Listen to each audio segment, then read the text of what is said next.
2 Chronicles, chapter 18. Jehoshaphat was now very rich and famous.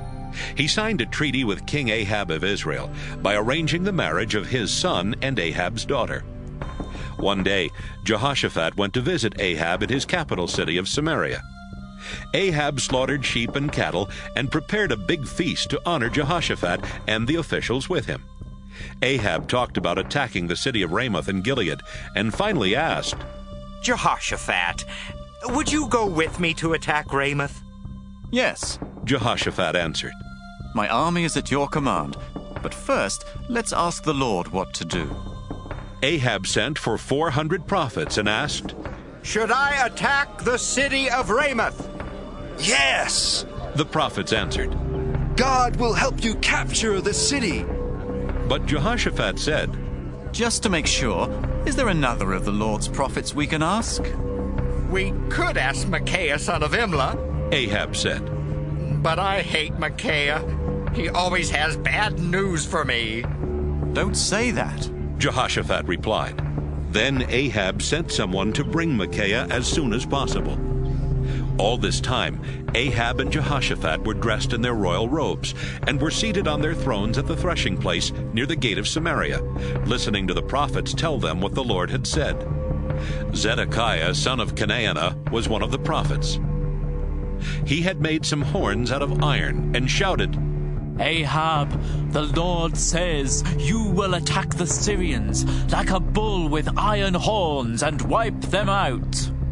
All the prophets agreed that Ahab should attack the Syrians at Ramoth and promised that the Lord would help him defeat them. Meanwhile, the messenger who went to get Micaiah whispered, Micaiah, all the prophets have good news for Ahab. Now go and say the same thing. I'll say whatever the living Lord my God tells me to say. Micaiah replied. Then Micaiah went up to Ahab, who asked, Micaiah, should we attack Ramoth? Yes, Micaiah answered. the Lord will help you capture the city. Ahab shouted, Micaiah, I've told you over and over to tell me the truth. What does the Lord really say? Micaiah answered, In a vision, I saw Israelite soldiers wandering around, lost in the hills like sheep without a shepherd.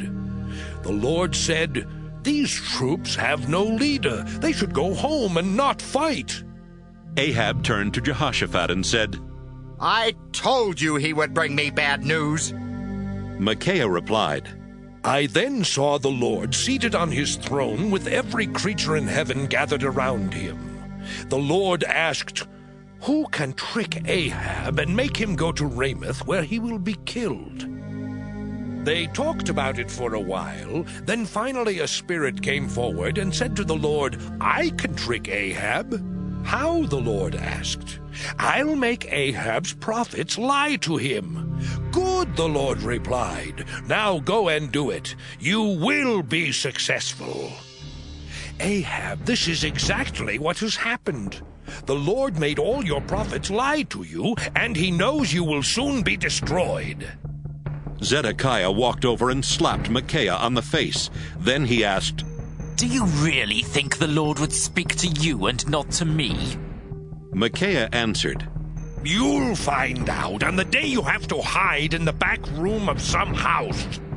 Ahab shouted, Arrest Micaiah. Take him to Prince Joash and Governor Ammon of Samaria. Tell them to put him in prison and to give him nothing but bread and water until I come back safely. Micaiah said, If you do come back, I was wrong about what the Lord wanted me to say. Then he told the crowd, Don't forget what I said.